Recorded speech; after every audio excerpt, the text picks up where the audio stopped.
All right, I will now call the regular June board meeting of the Jackson County Library District to order. May we have another roll call, please? Susan Kiefer, Here. Kevin Keating, Here. Marta Trancy, Virtually present. Patty Jensen, Here. Marissa Shepherd. Here. All right, we're going to deem the land acknowledgement previously read. Are there any introductions or proclamations that I don't know about?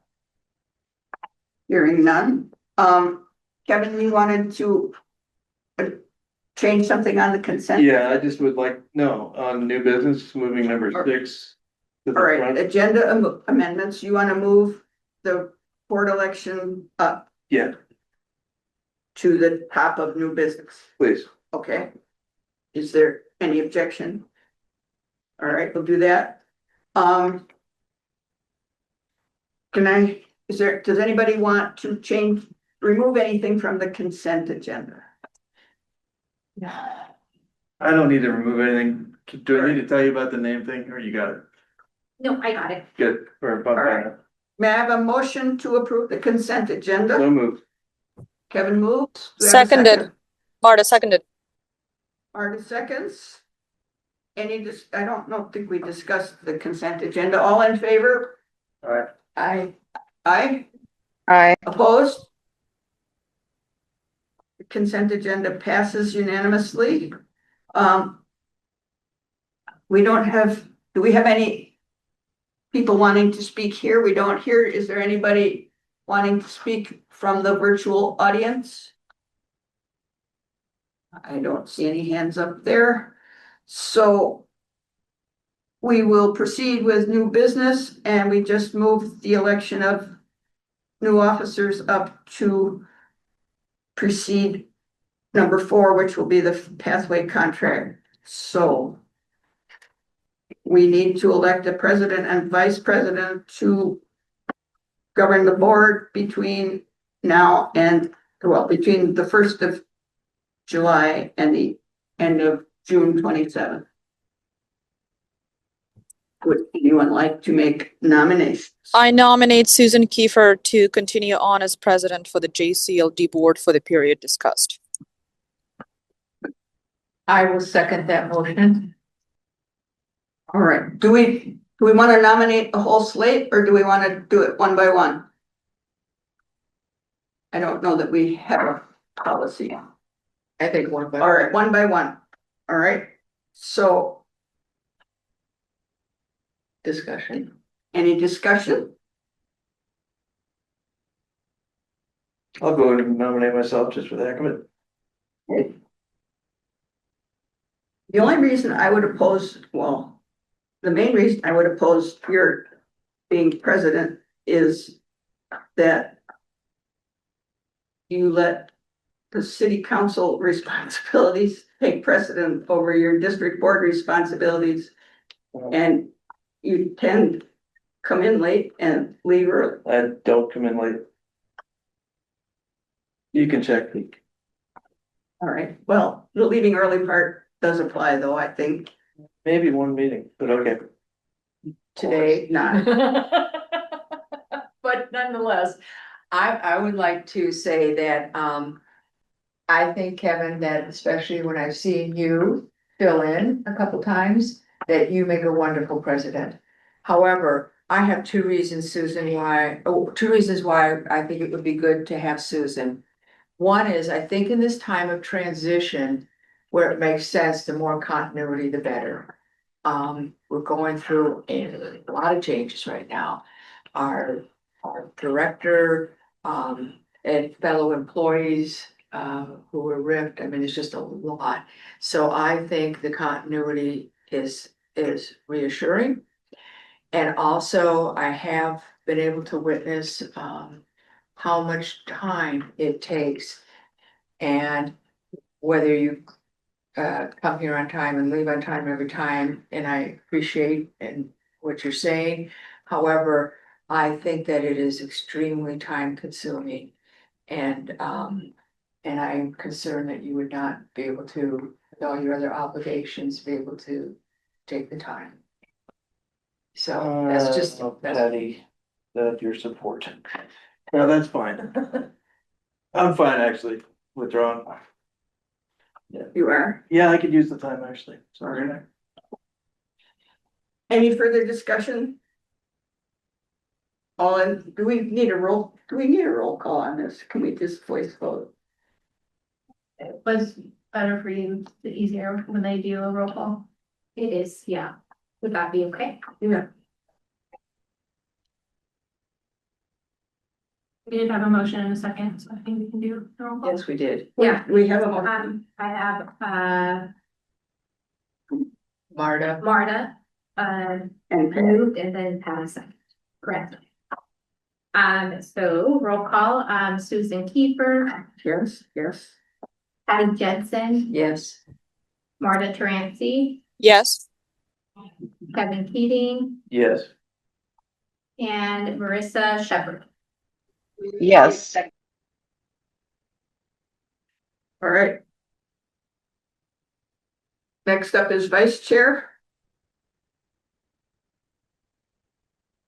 I'm going to nominate Kevin Keating as vice chair. Oh, I'll accept. well, I'm gonna nominate Marta as vice chair with the rationale that we have had the vice chair in general serve as vice chair in preparation for becoming chair in the future.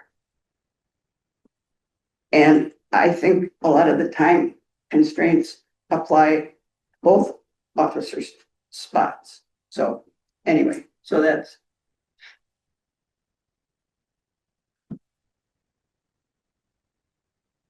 We haven't had a Well, second for either actually- of these nominations, so. I'm not sure you need a second, to be quite honest. Marta, you have your hand up? Yep. If something is worth a motion, it certainly needs a second. Otherwise, it's just consensus, in my understanding of the Robert's Rules of Order. Can you hear me okay? Yeah, I don't think there was a motion for either. It was just a nomination and a nomination. If you can do, Okay. and then if you guys want to like make a motion for who you nominate, then you second. But Understood. Thank you. See, that's why I pulled over. I wasn't sure if I heard it right. My nomination, my Robert's rules cheat. See if there's anything that says how you run elections. So I will share that upon Susan's graduation from the board chair seat, I will be interested in chairing the board. That said, I'm only interested in the vice chair position now if not holding it precludes me from going for the chair the year after. Otherwise, I do see plenty of opportunities for leadership, decision guidance, and representing the library and service on this board that could present for great qualifying opportunities for chairship after. So if Kevin is interested in serving on as vice chair because he has been doing a great job, then I want to thank him for that. As long as all other board members will still be considered possibly for chairship at the end of Susan's term. I hope I'm clear. That's. I don't think there's any There's nothing written. official board policy about that. That's been board practice. Anyone can be chair anytime during the nomination process. All right. Do you want me then to withdraw your nomination? I would like to hear from other members of the board. Like, this is the time. I know that doing it in a public call might be unusual, but there are two others, 40% of the board. I'd love to hear from them, Marissa and Patty. I'm putting you on the spot. You want to go first, Marissa? I mean, Kevin's done a great job as vice president. I'd be comfortable with him in that position, and I don't think that you not being in that position should prevent you from being president in the future.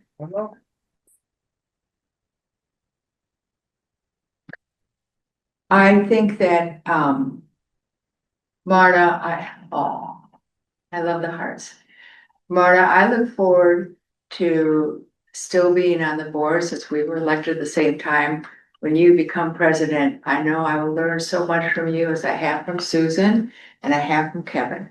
And I think the only thing other that I would say is that I didn't think about, but none of us knows. But are you up for reelection next year? Did that? No,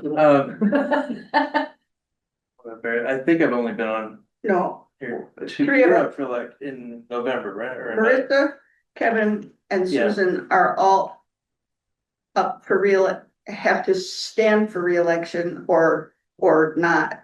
Our positions will be subject to election in 2027. That's correct. Okay. So, So this gets us through this year. No, Yes, anyway, so yeah. we're cool for now. I would like to nominate, is that making it more formal? You did Oh, nominate. But do I Kevin. have to do something? You don't You have, can, No, make you a just motion make- to elect one of them and then you'll vote. Oh, okay. You can just speak, though. You don't need to Yeah. do anything right now. Oh, thank If you God. want, yeah. Look at, I'm twisting my hands. It's very nerve-wracking. And you don't have to speak if you Okay. don't. I thank you for the opportunity, Marta and everyone to have my say. all right. Are we ready for this vote? All in favor? We have a nomination for Kevin. All in favor of having Kevin be vice chair, signify by saying aye or raising your hand. Aye. I, Okay, yes, we will. Looks like it's unanimous. We'll keep the same team in place for this year. that goes with my continuity. And it goes with the continuity reason. Congratulations to both of you. No good deed goes unpunished. Yeah, and thank you both for being such excellent leaders, and I look forward to both of you continuing next year. Mhm. Yeah. Yep. Thank you. Thank you both, and I've been learning from you both, and I look forward to continuing to learn from you both. It's been great. Thanks for your continued commitment. Yes. Okay, next up is the pathway contract amendment. Tilda. Good afternoon.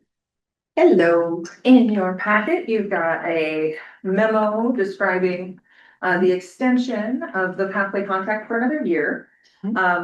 The two attachments include the actual amendment to the agreement, as well as the Oregon Forward proposal that kind of details those changes. I have a That question. resulted, yes. Your pricing proposal, blah, blah, there's 1 through 4, and 4 is Butte Falls and Prospect branches continue to pay $30 per hour to maintain service. Why are Prospect and Butte Falls treated more differently than Applegate and Rouge, which are almost equally as far from Medford? Well, what I know is that Richard from Pathways has expressed that it's very difficult to get people to fill those positions with the hours that they are employed. And so in order to secure folks to take those So it's not positions. about distance, it's just about availability. Well, I think it has to do with distance because they have struggled to find local, I mean, ideally, we would find folks that work and live in Butte Falls to take those positions and then it would be great.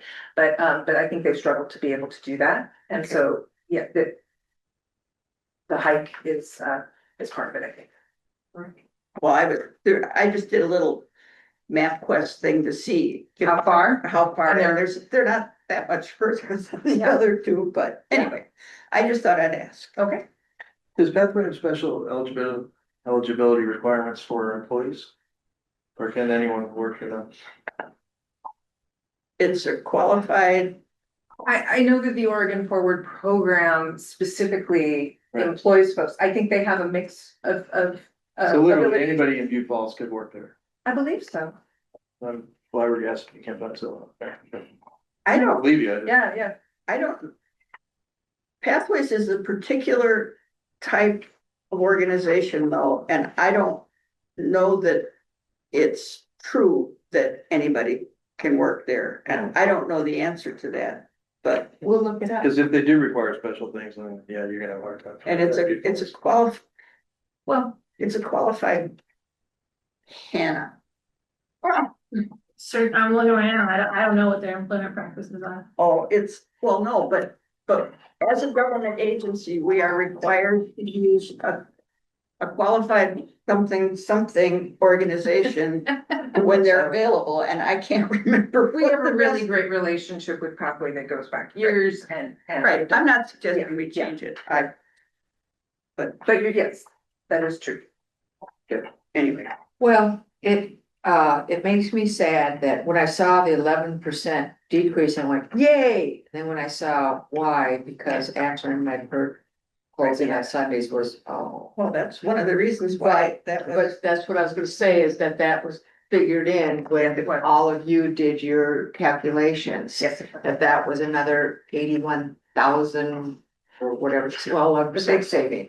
Yeah, is it 81,000 on the American or something? Price change, yes.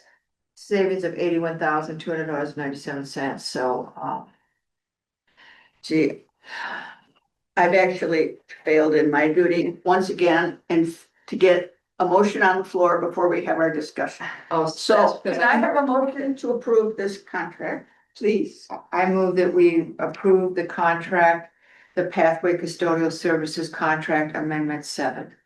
Second. Patty made the motion and Kevin has seconded. Now we can continue our discussion. Is there any further discussion? I just started talking. Can you explain the half-day porter elimination? Thank you. I was just gonna mention, so that was another savings as well. So Medford and Ashland each have day porters who are present during open hours and maybe a little bit before opening. And they kind of can help clean things up along the way. If there are messes that are made during the day, they can address them. And Medford, when we had the extended hours, we actually needed a little bit more coverage. So we have someone who comes for the majority of the day, and then another person came toward the afternoon and stayed until 7 p.m.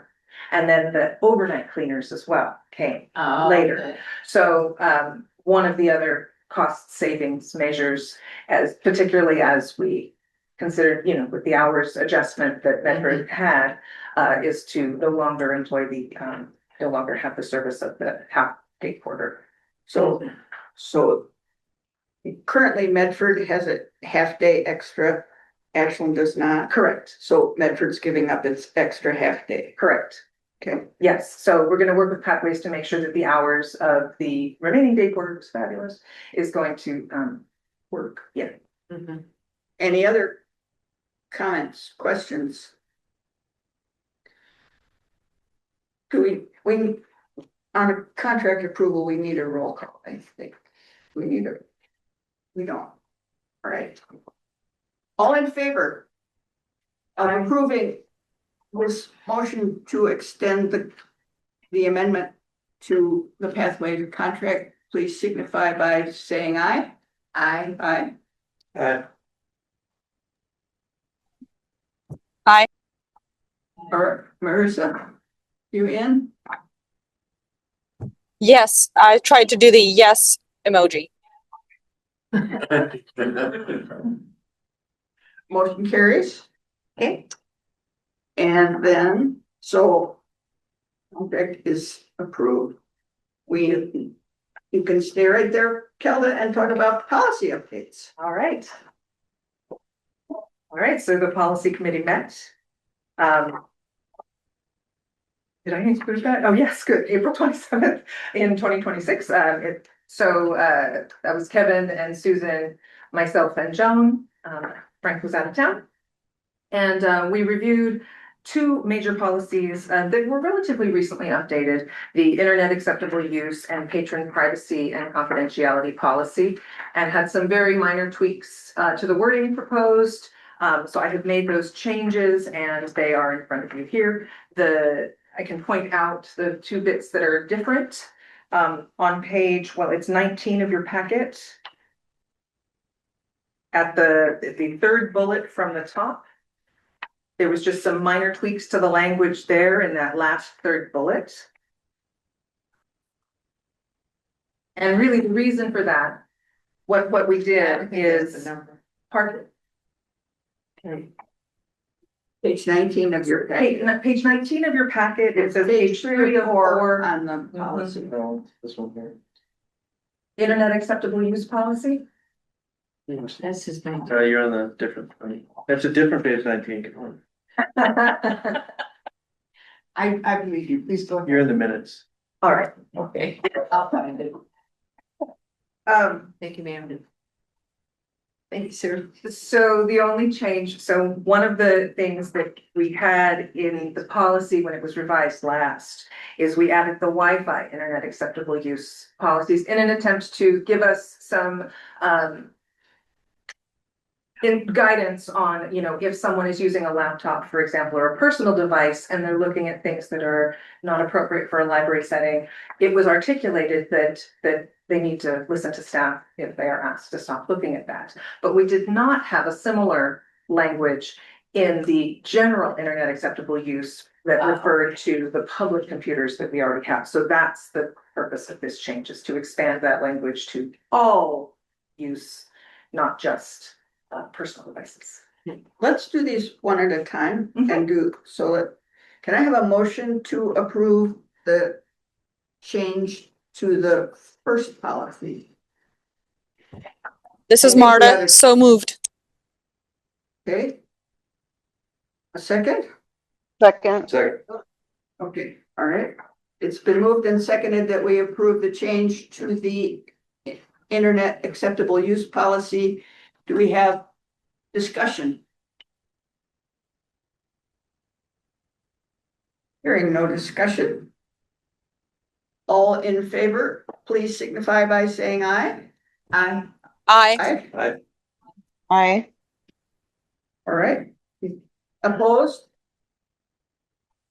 The motion carries. And then we have the patron privacy and confidentiality policy. Yes, and so that one also similarly, so the patron privacy and confidentiality policy is predominantly about patron records and personal information that the library holds of our library users and how we protect that data.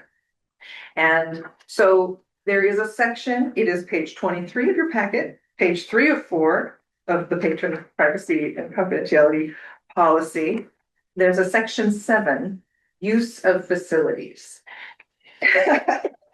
So that section really talks about how, you know, when you're in a public building, here are some things to be aware of. So in terms of, you know, we'll keep your information confidential, but when you are in a public place, there's no expectation of privacy. And so simply adding the use of personal and, you know, computers to that, very similar to what we just approved in the previous policy. It's just about inappropriate, if you're viewing any inappropriate content in a public place, listen to library staff if they ask you to stop looking at it. So that's the only change there. And I do want to point out the mechanism, I worked with Yoli on this to help show, because both of these were reviewed outside of the regular policy schedule. So you'll notice that at the top header of each policy, it says created, revised, and approved. There's a little asterisk there. And so at the tail end of each policy, there's a little asterisk that explains the policy was originally adopted and then updated. So I just, as a means to have all the dates reflected in the policy so that the next time we go to revise it, we understand why the dates are the dates that they are. Excellent. Okay, all right. A motion to approve? So moved. Second. Patty made a motion, Kevin seconded it to approve this change in this policy. Do we have discussion? Thanks for all your work on Hearing this. none. You're welcome. All in favor, please signify by saying aye. I, Aye. Okay. The ayes have it. The motion passes. Thank you, Hilda. Thank you very much. thank you. So now we are on to unfinished business and update on the Bradbury Miller Director Recruitment. Mr. Phillips. Yeah, so Bradbury Miller is duly signed, the contract's executed, and the kickoff date, first meeting for that is on July 8th. And participants have been invited in that kickoff meeting. There needs to be a search committee team that put together. People have the time and can review the initial applications before recommending final applicants up to the board for approval. So in talking with Karen Mill, the principal of BMA, we suggested 2 board members, 2 administrators, and 2 employees, or 2 or 3 employees. Especially to get those with all the stuff going on, I think getting the employees on that committee be a real showing of goodwill, trust. So anyway, the board should discuss whether you like that format for a committee composition. I like that format a lot. And I'm going to suggest that those 2 people, at least one of them, don't freak out, not be a Medford employee. Just saying. Yeah, internally, we've discussed some possibilities and Okay. come up with a good selection from throughout the district. Excellent. I think it's Frank's job to appoint the non-board members that are on this committee. As the director of the library, we have to determine who will sit on this committee for the board. And one of the things that I think we need to consider is how much time the search committee is going to take. Do we have a sense from BMA how often we're likely to need to meet? No. One of the things, I mean, I'm tempted to say that it ought to be the 2 people that don't have full-time jobs on this board. And I say that just because I think the meetings will be during the day. And we can't think around with people not being able to get loose to attend them. So I would suggest that Patty and I represent the board on the search committee, but I'm willing to have countervailing suggestions.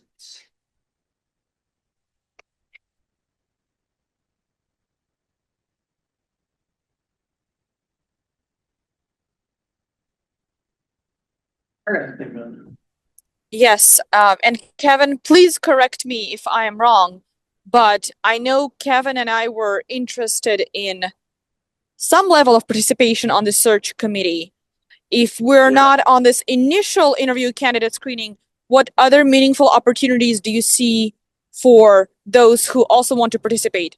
If it's all by email, do we avoid serial quorum? What if we have more interest than just the 2 of us? But I hear you on the Well, availability. The serial quorum problem, as far as I know, still exists. The plan that I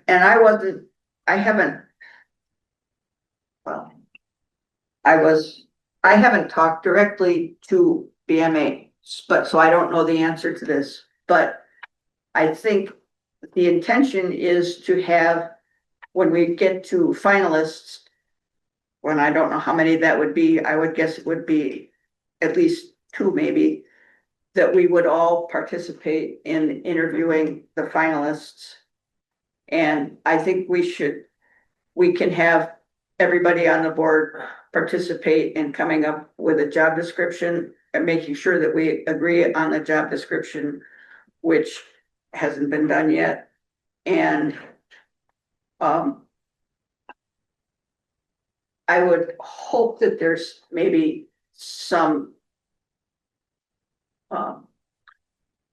markers along the way where we would get like a report that we would share with everybody. But I have not yet seen anything specific from BMA about the steps that we will follow. To your point, Marta and Kevin and Marissa, I think it's critically important that we as a board, this is our one and only employee that we're hiring. So we better all be in agreement on what we're doing there. However, I feel in addition to, that I do have, more freedom of movement time-wise. But I will say that, I'm not just an empty pair of shoes. I have extensive experience in working with national searches and formerly worked for two different organizations, Fortune 500 organizations in their human resources department. So I feel that at least for the beginning stages of it, that I hope that you all would have confidence that I would bring a modicum of experience to helping get us started. I think one of the things that would be critical would be to have regular reports from the search committee. I think it's important. If we have 6 people and then add 3 more, that gets us up to 9 people on the search committee, which gets to be on the edge of a committee that's too large, maybe, to be able to find meeting times and things like that. So I like keeping it at 6. But Marty, Marissa, you've got your hand up. Go for it. Yeah, I mean, I guess I was just envisioning that maybe like the whole board would take part and maybe like some sort of scoring of the candidates. Like, obviously, I understand that we all can't participate at every interview, but I would just feel like a lot more comfortable at least having some more depth of involvement from the beginning, just kind of knowing who our pool of candidates are. And part of my concern is I just don't want any like good candidates being eliminated before they even like make it to the finalist poll and me have like no idea about it, because I see that happen in other like, you know, presidential search committees, let's just say, where maybe like a slightly unorthodox candidate just gets completely passed over pretty early. So however we could be involved in the process from the beginning would be great. I have to confess that I might be getting a little, some of the different firms conflated here. But I thought they said that they would bring and narrow it down to the initial, I thought they said 5 to 9 candidates. I don't know why that sticks in my head. And certainly, Marissa, to your point, I think all 5 board members at that point needs to be. What I'm talking about, what I'm understanding is these first couple of meetings are gonna be more about the pacing, the timeline, the obligations, making sure that we do everything that needs to be covered, and not so much leaving anybody out once we get to where we're really looking at who those 5 to 9 finalists are. What do you all think? There's a startup kickoff meeting scheduled for July 8th. Currently, it's going to be a virtual meeting. And I think that many of these questions will probably come up and be answered at that meeting. Perhaps the thing to do is to have us report, to get answers to these questions about how The process? the process is going to work, and the candidates will, I mean, one of the pluses of BMA that I understand is that they do only library hires and that they are very plugged into the library community and that their appointed people have at a very high rate stayed in their positions for long enough to not have everybody tearing their hair out and having to hire somebody new too often. So, I would be willing to promise regular reports and B, revisit if you think you aren't getting the information you need. But I don't know if that's satisfactory. I don't know how to resolve this. I don't think this committee can function if it has to notice every meeting. And which limits the membership to 2 board members. I hear what you're saying and I agree. And I also hear your concerns, Marissa. I know that, before the, maybe it should be before the 8th, although we're running out of real estate here, but, time-wise, but that we all should start with re-looking at who did the most, Marta, did you do the most recent version of the job description? Marissa's the one who sent it out, and I'm encouraging all of us to take a look and provide feedback to the search committee. Right, what I'm asking is, I apologize, I can't find my copy. Can we, whoever sent it out, can they please send it out to the 5 board members again? Yeah, I can send out what I have as the current Oh, great, description. okay. Because I'll give all of you an example. For me, that I hope, I don't know if this wouldn't be the job description, I guess it would be the, when you're recruiting, but for me, I'm hoping that we have a minimum of us, is it an MLS degree? An MLS degree with, MLIS, but yeah. yeah, MLS, okay, they're, what preferred is in addition to that, an MBA or equivalent. I think that's really important. So that's me. That doesn't mean anybody else here thinks that's important, but if there's something like that that you guys are thinking, wait a minute, I really want them to have this, that, or the other thing, this is the time, right? To bring that up, Frank? Part of the process with BMA is getting to a new job description that everybody agrees on, yeah. Yeah, So that would be, and I'm just thinking to Marissa's point too, about the potential oddball candidate that might get rejected. I think the sharing of the resumes Yeah. could go on with the entire board. Yeah. That Yes. does, you just look at them as an individual, and then if you saw a resume that wasn't put forward, you said, well, what about this person? That resume was very interesting and the committee didn't put it forward, that gives you a chance to. I'd be totally fine with getting copies of the resumes of the people that you consider in addition to the ones you recommend, and then a copy of the scoring guide ahead of time, just to make sure that. which is the process we followed in recruiting for your position. The position is not yours. Yeah. Is that satisfactory? Yeah, that sounds Yes. like an excellent plan. Yes, being able to review resumes, I feel like that's a meaningful value add that we should access the entire board's brains for. Thank you. All right, we can do that.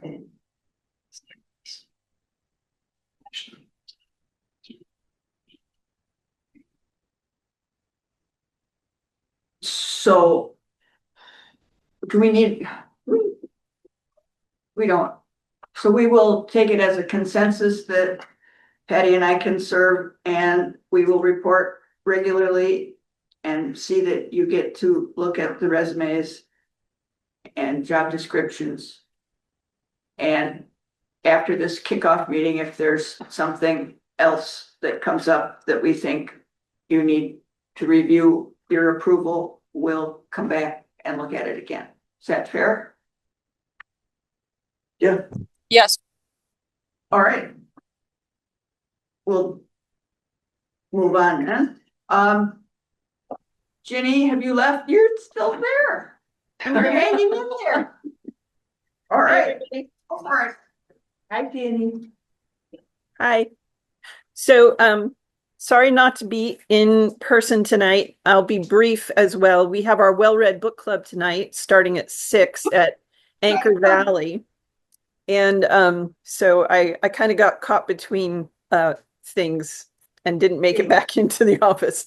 So just a quick note, though, I want to let you know that we have a fundraiser coming up on the 27th at Premier Car Wash and Oil Change over near Costco.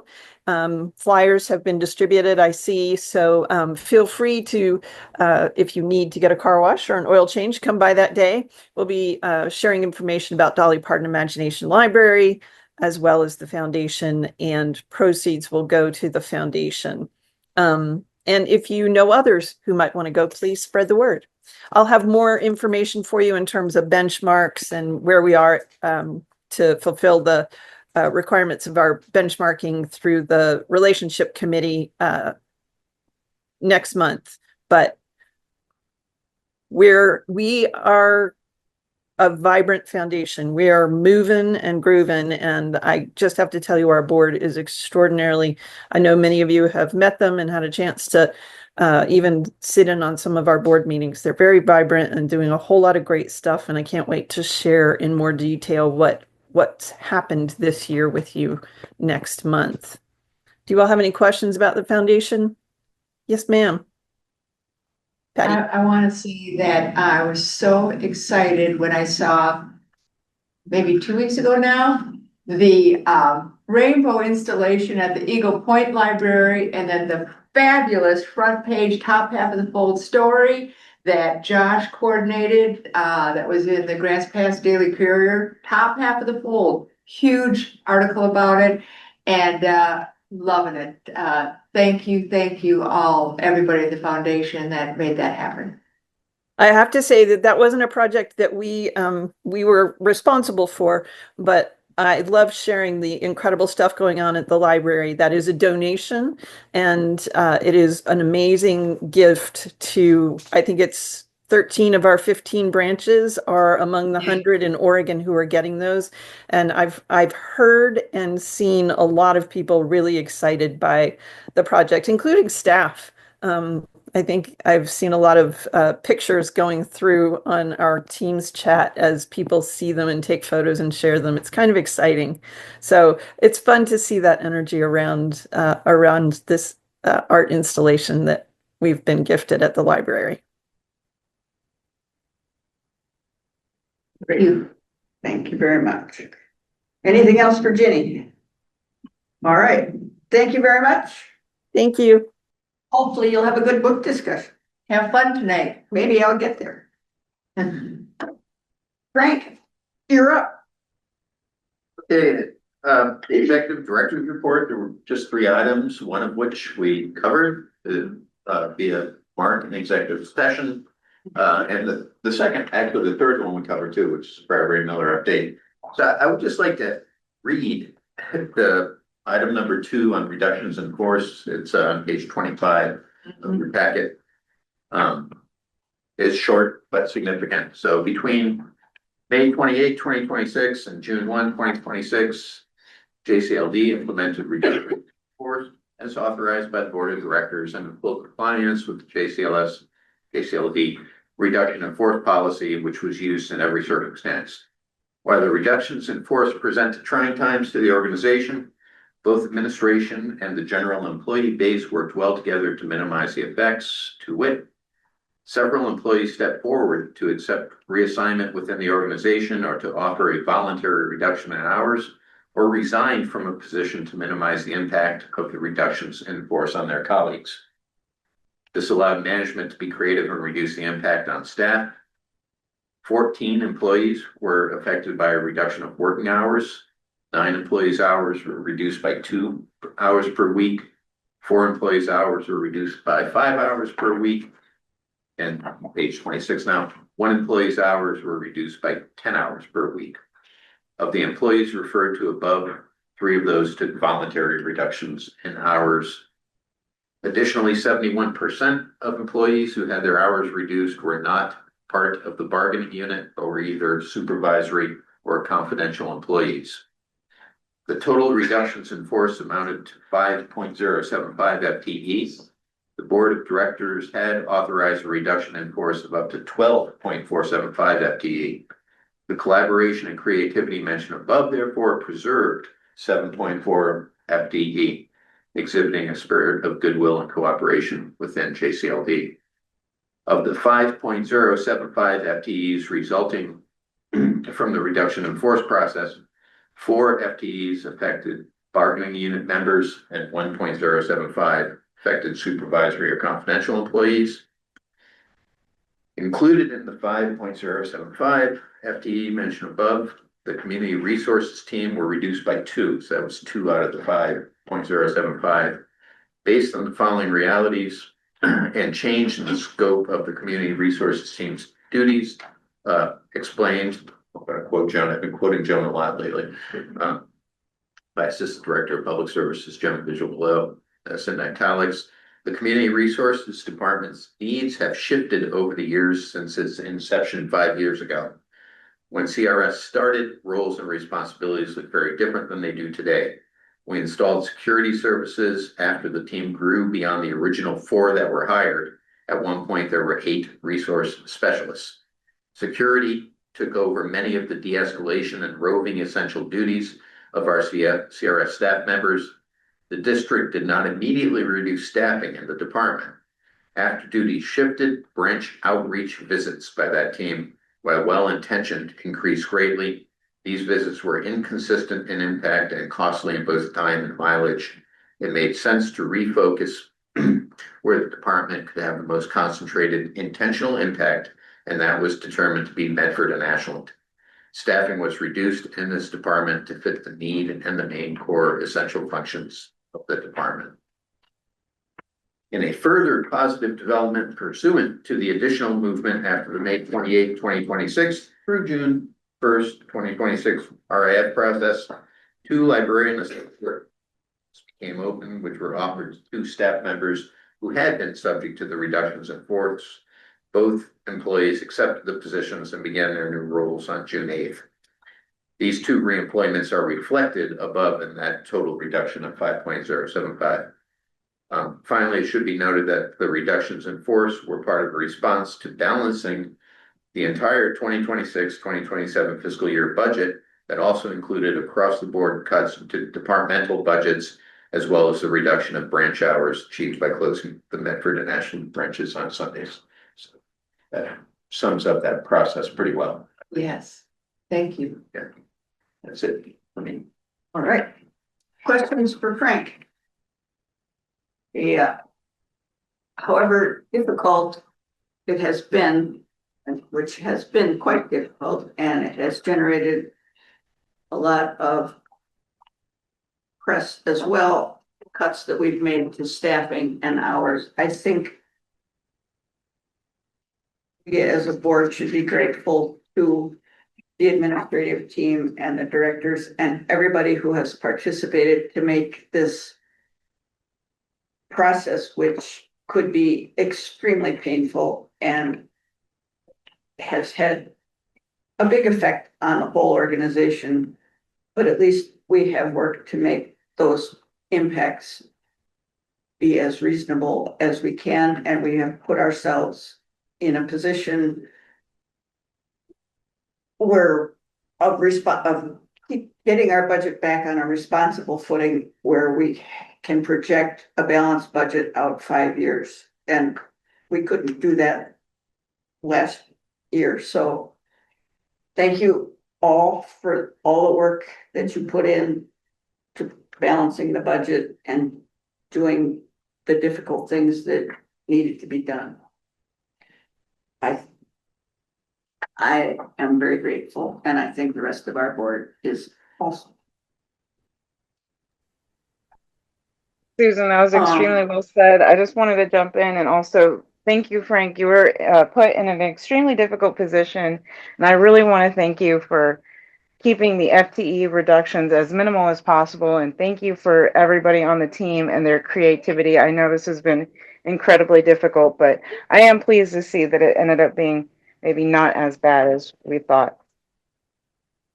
Thank you, Marissa. And also the middle management, branch managers, there was a lot of cooperation and some really good thinking that went into minimizing the effects. I'd like to take credit, but it was a lot of other people using a Well- lot of brain power to do it. So I think maybe this effort, however difficult it has been, will go since we've heard complaints about not functioning as a team and having cultural issues. This seems to me to point out that our culture isn't as screwed up as maybe we're worried about, and that we have a really caring and hardworking team that is really dedicated to the enterprise of the libraries. And I think we all need to be grateful. Yes. So Kelda, do you want to do like a minute and a half on the pollinator garden? Have bees showed up yet? Huh? Have the bees showed up yet? Bet you they have. Woohoo! So just a quick progress report for you all, just to let you know that the implementation of the garden is nearly complete. We are on track to finish before the end of the fiscal year. So in the next couple of weeks, plantings went in just the other week. It's looking gorgeous. The plants are they're little baby plants, but they're gonna be gorgeous. So again, the contractor who's working on it is doing a fabulous job. It's going to be beautiful. There have been a couple of change orders along the way. One thing that was changed, now, if you recall, there was originally a parking lot component to this project, which was separated. One of the pieces of the parking lot project was a sidewalk. And it was determined through what we learned with our contractor that would not be best for the trees, the ponderosa pines that are there in that area near the parking lot. And so instead, we did a change order to do a decomposed granite pathway instead of the concrete sidewalk. So that got moved effectively from the parking lot project to the garden project. And then there will still be some sidewalk components to the parking lot, but for that part.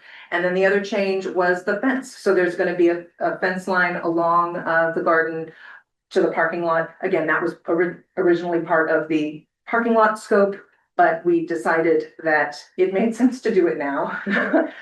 So we're gonna go ahead and move that fence. And so that'll be done through this project as well.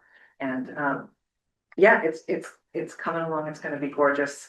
And the one lingering component that is in the works is the bridge, the pathway that winds around the property. There's a little bridge that crosses this area. And so we need to build that. We're securing the materials for that right now. And so that'll be completed. And yeah, it's going to be great. Great. And Jenny, thank you again for the contributions of the foundation Yes. to this project. You're welcome. Other questions or comments about the pollinator garden? Marta? Yes, thank you so much for the update. Does the change to the project pertaining to the sidewalk and the crushed granite impact ADA accessibility on the site at all? Or what we are promising to the city or what we are subject to? No, in fact, the whole project is designed to be accessible, and the architects who designed it, they're the ones who implemented the change order, who created the design plans for it. And now actually it's going to be lovely and very cohesive because it's the decomposed granite pathway that went throughout the rest of the garden. And so now it just continues along that front facing area. Nice. Good question. Wonderful. Thank you. Anything else? The last thing on the agenda is the finance committee. We have a report from the finance committee. You're right. Yeah, that's just something. I don't see one. Do I don't think I see one, no. All that there was that the finance committee didn't meet. We didn't meet. The financials were provided for Just the budget. April, and there were no comments. There was nothing of significance to note, so. All right then, good report, thank you. We will take that brief report and adjourn at, Actually, you have a couple of comments, Kevin? okay, Thank you. First of Kevin? all, we've talked about this a couple of times, so I have a question for Hannah. Marta and Patty, you were there, I think, as well, and I were at a meeting at the SEAO where they were pretty clear that a subcommittee that has its intention to advise the greater board also must be noticed. I didn't like hearing that, but they said that. Is it possible you could check on that? Yeah, That'd be great. a subcommittee, not a commission. Correct. Subcommittee of the greater board. Yeah, so a subcommittee of such Board as committee. board committee, basically, yeah. Okay, and then secondly, I don't like to do this particularly in public, but I was a little bit unhappy about being, scolded in public for my attendance at these meetings. So I'd like to ask for a record of my attendance actually, and when I've been late, left late or come in early. And I put a lot of time into this committee and I take it very seriously. And I don't feel that it's less important than city council. Or even that I've shown that it's less important. I mean, I do try to get out on time, but in this case, I won't be, and that's fine.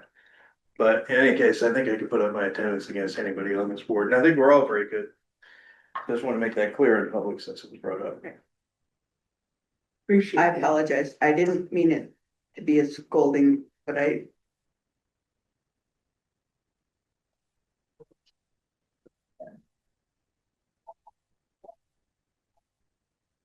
all right. Anything else for the good of the order? Then we stand adjourned.